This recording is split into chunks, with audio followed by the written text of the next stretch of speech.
네, 안녕하세요. 루루채널 루루입니다.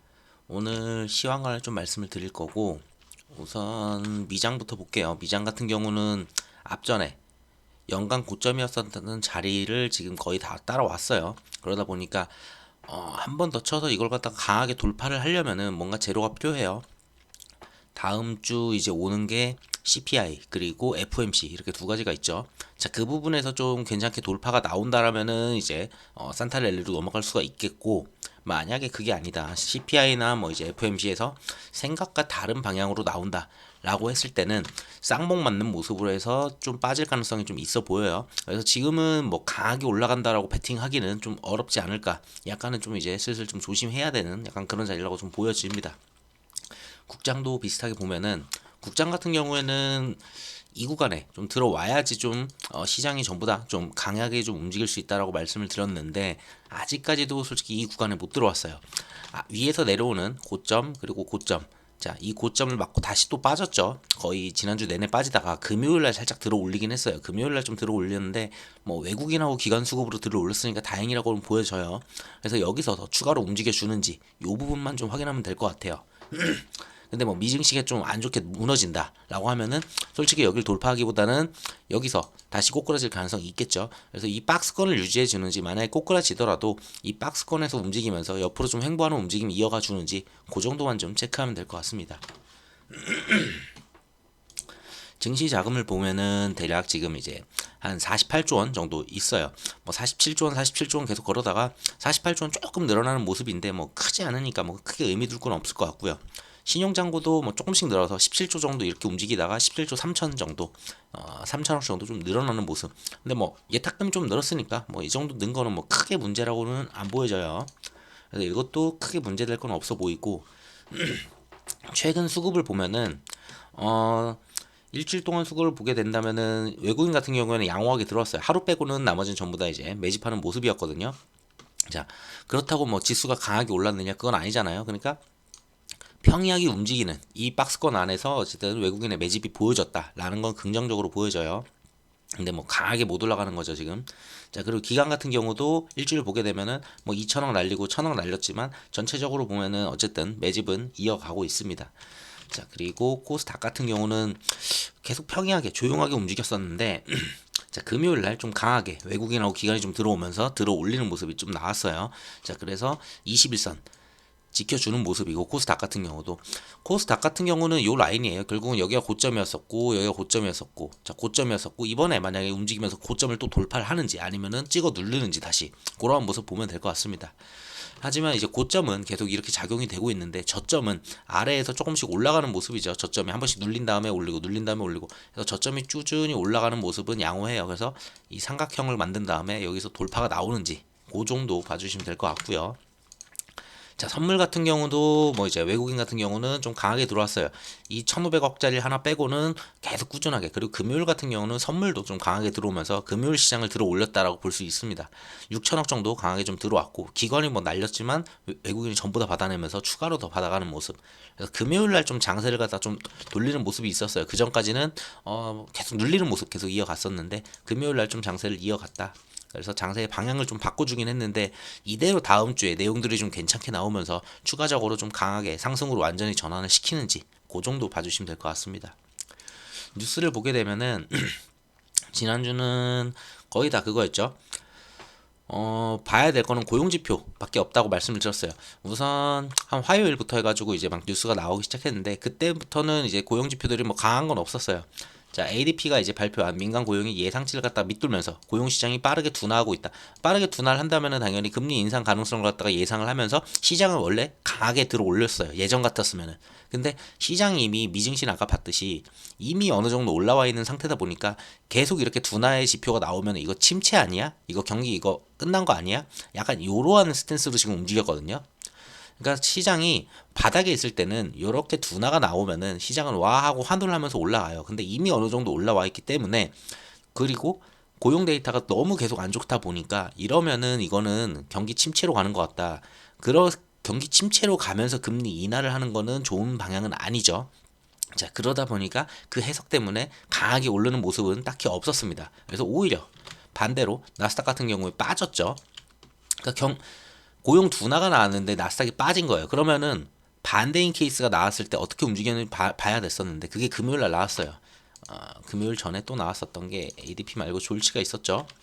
자, 구인구직 이직보고서 졸츠 데이터에서 보면은 고용 지표가 고용 시장을 둔화하고 있음을 보여줬습니다. 뭐 이제 기업 고용 같은 경우에는 전월 대비 10만 3천 개 정도가 올라왔었고, 뭐 이제 ADP랑 이쪽을 봤을 때, 그래서 이쪽에서도 고용 지표가 안 좋게 나왔어요. 졸츠 쪽에서도 안 좋게 나왔는데 역시나 이런 식으로 시장이 더 빠졌죠. 그러니까 고용이 둔화가 됐는데 시장이 빠졌다. 이거는 우리가 예상했던 거랑 좀 반대 방향이잖아요. 자, 그래서 금요일 같은 경우는 오히려 고용 데이터가 강했어요. 그러니까 둔화가 되지 않고 오히려 좀 활발해진 거죠. 고용 자체가. 고용이 활발해지면 오히려 예전에는 지수가 떨어졌거든요. 자, 그런데 오히려 금요일 같은 경우는 미증시가 오히려 들어 올리는 모습이 보였어요. 그러니까 시장이 그 전까지는 고용 데이터가 너무 안 좋다 보니까 계속 둔화가 되니까 이거 너무 둔화되는 거 아니야? 이거 침체로 가는 거 아니야? 라고 하면서 시장이 눌렸던 거들. 그러다 보니 고용이 오히려 반대로 강하게 나오니까 그러면은 이제는 침체까지는 안 가겠네. 그러면은 이런 식으로 가다가 무난하게 연착륙을 잘 할 거야 라고 이제 시장을 반응을 한 것 같습니다. 그래서 금요일 같은 경우는 오히려 고용이 강했음에도 불구하고 시장이 들어 올리면서 마무리가 잘 됐다 이렇게 보시면 될 것 같아요. 자, 그래서 데이터를 좀 보게 되면은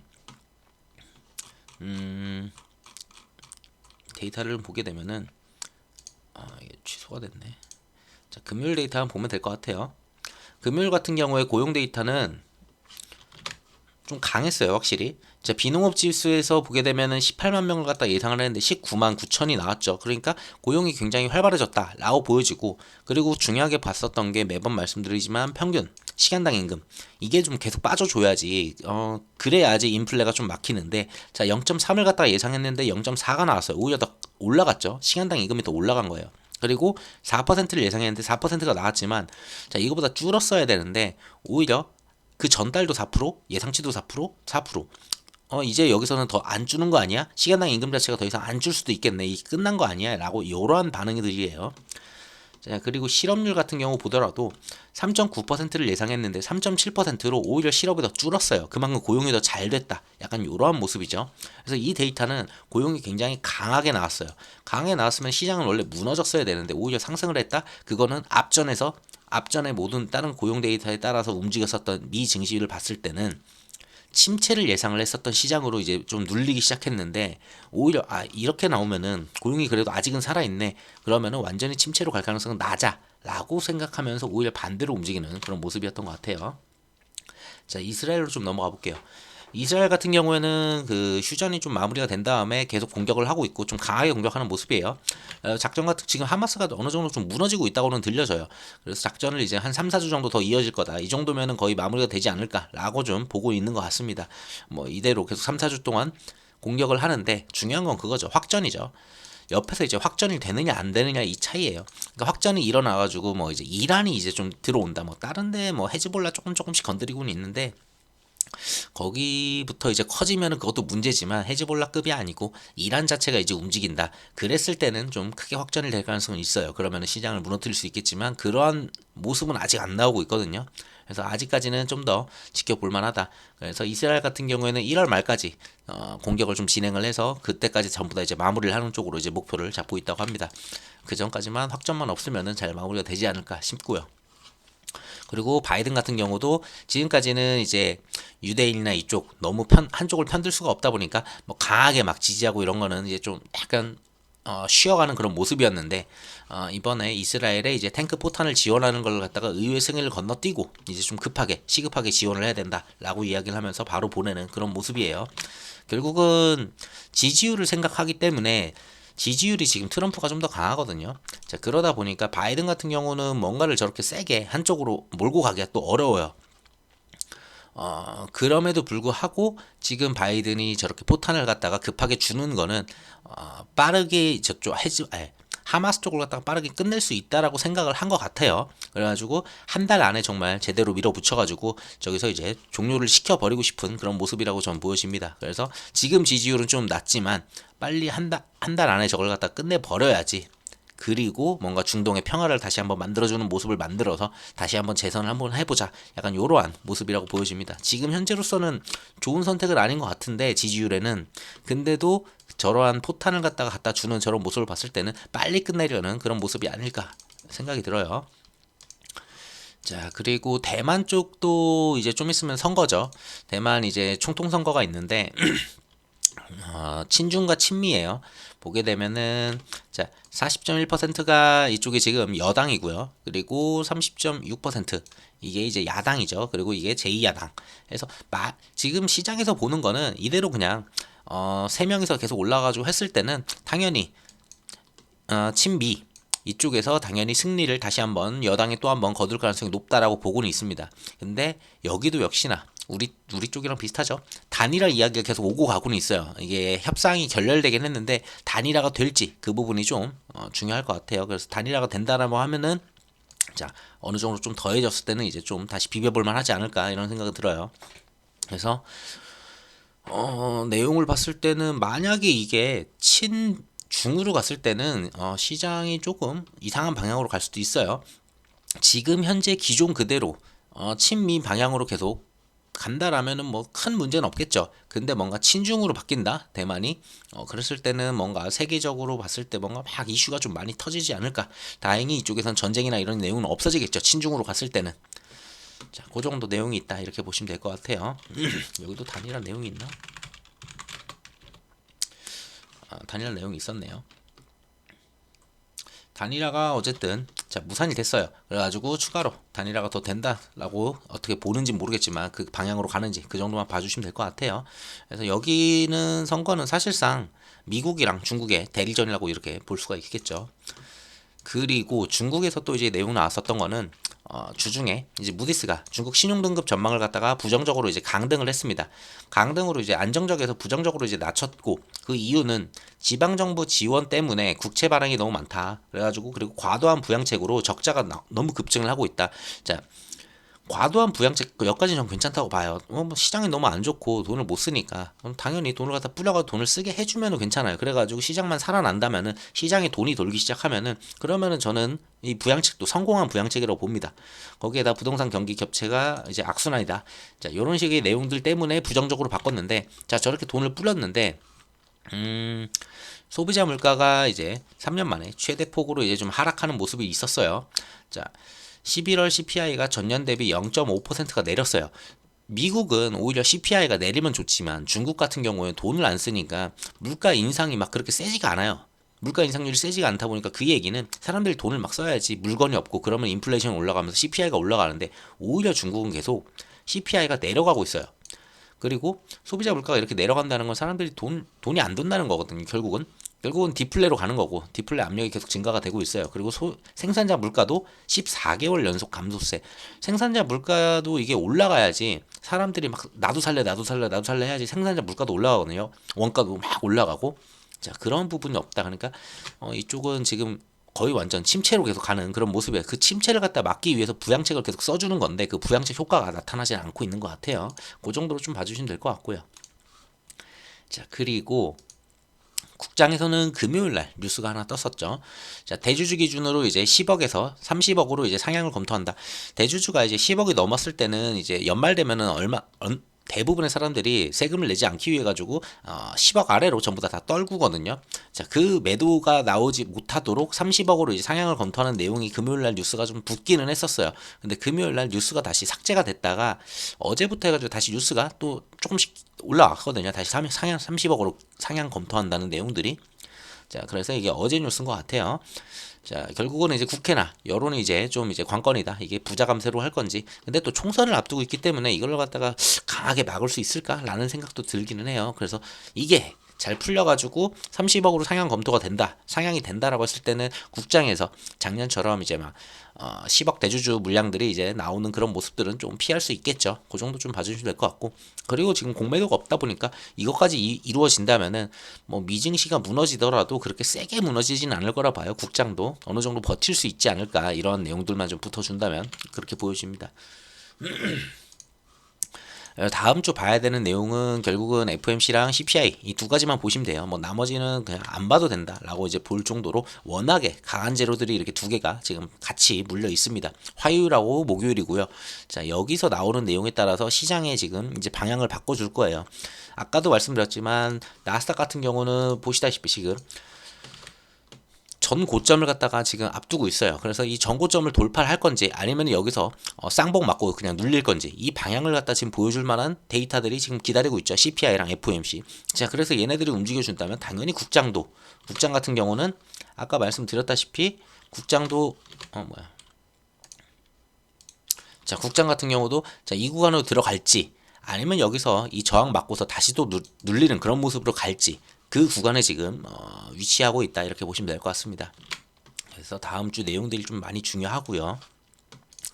자, 저러한 내용들 그리고 고용지표가 떴음에도 불구하고 당연히 동결 가능성은 97%로 동결은 그냥 확정이라고 보시면 될 것 같아요. 동결은 그냥 확정이고 금리 동결은 그냥 무조건이다 이렇게 보시면 되고 결국은 여기서 중요한 게 FOMC 하면은 우리가 볼 때 그 위원들이 점도표를 갖다가 이제 찍죠. 점도표를 찍는데 점도표를 갖다가 이제 24년에 내년이죠. 이제 얼마 안 남았죠. 24년에 금리를 어디까지 내릴지 그리고 몇 번 내릴지 요 내용이 나오거든요. 자, 요 내용들이 나오는데 요 내용에서 이제 시장이 한번 크게 움직일 거고 거기에 플러스로 파월 발언이 있습니다. 파월의 발언이 있고 파월 연설이 있죠. 자, 여기서 파월 연설에서 지난번에 약간 매파인 듯 했는데 비둘기파였죠. 자, 그런 식으로 약간 발언이 나오는지 추가적으로 보시면 될 것 같아요. 근데 개인적으로 봤을 때 미증시나 시장이 이미 약간 많이 들어 올렸기 때문에 점도표가 진짜 완전히 우리가 생각하는 금리 인하로 가는 그런 방향으로 확 나오지 않는다면은 시장이 오히려 눌릴 가능성도 높아요. 왜? 지금 시장은 이미 꼭대기까지 올라와서 연 고점을 갖다가 지금 갱신하려는 그런 자리잖아요. 그랬을 때는 더 좋은 뉴스가 진짜 우리가 생각했던 것보다 더 서프라이즈한 내용이 나와야지 그걸 들어 올리고 강하게 완전히 끌어올릴 수가 있거든요. 근데 이도저도 아닌 중간값 정도 우리가 예상했던 정도만 나온다면 오히려 눌릴 가능성이 있어요. 그리고 안 좋은 내용 나오면 더 눌릴 가능성이 있겠죠. 그래서 하방 가능성이 조금 더 높다라고 저는 보여져요. 개인적으로는. 그리고 파월 발언 같은 경우도 뭐가 됐든지 간에 파월은 하고 있는 일 자체가 금리 인하 직전까지도 계속 금리 인상은 더 필요해라고 얘기를 해야 되는 그런 위치예요. 그래서 발언 자체가 뭐 이제 해석을 하기 나름 다르겠지만 해석이 비둘기로 나올 수는 있지만 어쨌든 발언 자체는 당연히 매파이지 않을까 이렇게도 보여집니다. 그랬을 때는 시장이 이미 꼭대기에 있을 때는 이러한 발언들이 조금만 매파적이어도 시장은 바로 눌릴 수가 있어요. 그래서 하방 가능성이 좀 높지 않을까 이렇게 좀 생각이 들어요. 뭐 당연히 상방으로 가면 좋겠지만 자 그렇게 보여지고 자 그래서 다음 주 내용 보게 되면은 방금 말씀드린 대로 자 CPI죠. 근원 같은 경우에는 MOM으로 봤을 때 0.3% 그리고 YOY로 봤을 때 4% 정도 이제 근원은 보고 있어요. 그러니까 4%에서 4%에 더 이상 내려가지 않는 거예요. 유가가 막 떨어지고 이런 부분들은 여기 자, 소비자 물가지표 YOY에서 유가나 이런 효과 때문에 유가에 대한 그런 기저 효과들이 있죠. 지금 유가가 계속 빠지고 있었으니까 한 달 내내 계속 빠졌으니까 당연히 이번에도 좀 더 빠질 거예요. 유가 덕을 좀 볼 거고 자 3.1까지 내려오는데 이제 0.1씩밖에 안 내려와요. 그러니까 약간 되게 좀 느려졌죠. 예전에는 그래도 막 한 0.3, 0.4씩 이렇게 뚝뚝뚝 떨어져 내려왔었는데 지금 3.1까지 내려오니까 여기서는 좀 많이 둔화가 되는 모습이고 유가나 이런 부분들도 더 이상 내려가지 않고 있어요. 약간 버텨주고 있거든요. 자, 그런 부분들이 이제 이번 CPI 그리고 FOMC에서 방향성을 전부 다 보여줄 거예요. 그래서 미증시도 지금 보셨다시피 상방으로 돌파를 할지 아니면은 쌍봉 맞고 눌릴지 그리고 국장도 역시 위로 이제 돌파를 할지 그 상단에서 내려오는 하향 추세선이 있었죠. 그걸 돌파하고 넘어갈지 그러한 이 결정이 필요한 그런 자리에서 지금 움직이고 있고요. 자 그런 자리에서 요 정도의 데이터가 이제 나와준다면은 이게 막 그렇게 좋은 데이터는 아니거든요. 3.1로 내려왔다. 이걸 환호할 정도 데이터는 아니에요. 근데 어쨌든 간에 못 나오더라도 3.1보다는 낮게 나와야 된다. 3.1이 나오든 3.0이 나오든 최소한 그거보다는 낮아야 된다 라고 좀 보여집니다. 그래서 3.1밖에 안 내렸다? 제가 봤을 때 여기 한 3.0 정도 나와주면은 시장은 좀 강하게 움직이지 않을까 그렇게 보고 있어요. 자 유가 먼저 볼게요. 그러면은 설명하는 김에 자 유가 같은 경우는 자 11월이죠. 어디 갔어? 7, 9, 10, 11 이때일 거예요. 이때부터 11월 전에 자 여기부터 한 요 정도까지 보게 돼요. 10월은. 자, 요 정도면 어쨌든 간에 하방으로 내려갔어요. 그래서 유가에 대한 그 효과를 분명히 가져올 수 있다라고 좀 보여져요. 그래서 CPI도 조금은 긍정적으로 보여지긴 합니다. 그래서 CPI까지는 좀 랠리 한번 칠 수 있지 않을까 그런 기대는 좀 있고요. 자, 그러고서 이제 중요한 거는 목요일이죠. 목요일 같은 경우에는 금리는 이제 동결로 이제 보고 있고요. 지금 동결로 예상치는 똑같이 동결할 거다 이렇게 보고 있고, 그리고 FOMC 기자회견이 있고요. 그리고 금리 결정 여기서 이제 점도표가 나오니까 여기서부터 점도표 보고서 이제 시장들이 막 움직일 거예요. 3시에서 3시 반, 4시 반까지 기자회견 전까지 해가지고, 자, 그런 부분들, 그래서 파월의 발언까지 여기까지 좀 확인하면은 시장의 큰 방향은 완전히 결정이 될 거는 같습니다. 그래서 여기까지만 좋게 나온다면은 제가 봤을 때는 무난하게 미증시도 여기까지만 좋게 나온다면은 당연히 돌파 나오면서 강한 움직임 이어가겠죠. 자, 채권 같은 경우도 이제 좀 빠졌으니까 기술적 반등이 좀 나오기는 했어요. 금요일 같은 경우는. 근데 기술적 반등이 나온다 하더라도 4.35% 앞전에 있었던 이 고점, 그리고 여기서도 이제 고점 찍었었던 날, 그리고 여기서 지지를 계속 받았었던 곳, 그리고 다시 한번 올라가려고 하더라도 여기를 저항 맞았거든요. 그래서 좀 강하게 올라가더라도 4.35에서 다시 또 내려가는 이런 모습으로 좀 가주면은 좀 괜찮다 이렇게 보고 있습니다. 그래서 뭐 당연히 눌렀으면은 올라가고 또 눌러고 올라가고, 원래 이런 식으로 이제 움직이니까 크게 올르더라도 4.35만 넘지 않으면은 국채 금리는 양호한 방향으로 계속 빠지고 있다 이렇게 보여져요. 뭐 당연히 이거 역시도 CPI, FOMC의 영향을 크게 받으니까 그 부분 지켜봐야 되겠죠. 그때 되면 이제 국채, 유가, 그리고 환율 전부 다 방향성을 갖다 잡기 위해서 막 변동성이 커질 거예요. 그러면서 시장도 당연히 변동성 커질 거고. 자, 국제 유가 같은 경우에도 많이 빠졌죠. 어떻게 보면 많이 빠졌어요. 그래가지고 얘도 많이 빠졌기 때문에 이제는 좀 버틸려는 그런 모습들이 있어요. 앞전에서도 보면은 자, 요 자리 굉장히 잘 버텼잖아요. 자, 그 자리 왔어요. 결국은 그 자리에 왔기 때문에 얘도 한 번은 또 기술적으로 한번 튀어줄 수가 있어요. 유가 같은 경우에도 유가가 다시 튄다라고 하면 이거 인플레이션 이거 안 잡히는 거 아니야? 또 이럴 수가 있거든요. 자, 그러한 부분들도 나타날 수 있다는 그런 자리. 자, 여기서 뭐 강하게 빠져주면은 뭐 좋긴 하지만 그때 되면 이제 뭐 침체라고 또 얘기가 나올 수 있어서 적당히 옆으로 천천히 좀씩만 빠져주면은 양호하다고 좀 봅니다. 그래서 얘도 역시나 CPI나 FOMC에도 한번 튈 수 있는 그런 효과를 가져올 수 있다 이렇게 좀 보여지고요. 환율 같은 경우는 좀 아쉬워요. 좀 빠진 다음에 다시 한번 눌린 다음에 여기서 강하게 빠졌어야 되거든요. 근데 여기서 들어 올리는 모습이 나왔고 바로 직전에 있었던 여기 고점이었죠. 여기를 고점으로 작용했는데 그걸 갖다 넘겼어요. 그래서 환율은 다시 좀 강하게 올라왔다. 그래서 환율이 좀 빠지는 게 쉽지가 않구나 이런 모습을 좀 보는 것 같아요. 다시 한번 뭐 시장이 만약에 CPI랑 FOMC에서 방향을 좀 잡아주면서 환율이 좀 크게 빠진다라고 했을 때는 그때는 봐야 되는 건 요 자리죠. 1280 이하로 내려가는가 그 정도만 봐주면 될 것 같아요. 뭐 그렇게 단다고 했을 때는 시장 전체가 좀 좋게 가는 쪽으로 갈 테니까 그렇게 보시면 될 것 같고요. 그래서 지금은 환율이나 뭐 유가나 뭐 국채나 전부 다 지금 방향성을 갖다가 이제 잡아줘야 되는 그런 위치예요. 그걸 방향성을 잡아줄 만한 내용들은 결국은 딱 두 개다. 얘랑 얘. 이걸 해석을 어떻게 할 거고 여기에 나오는 데이터들이 결국은 24년도에 이제 얼마만큼 금리를 갖다 뺄 수 있을지, 기준금리를 얼마만큼 내릴 수 있을지, 몇 번을 낼지 그런 내용들을 가늠할 수 있는 척도가 되는 그런 데이터들이어서 굉장히 좀 중요하게 작용할 것 같습니다. 자, 영상 이 정도로 하고 마무리를 하도록 할게요. 영상 들어서 감사합니다.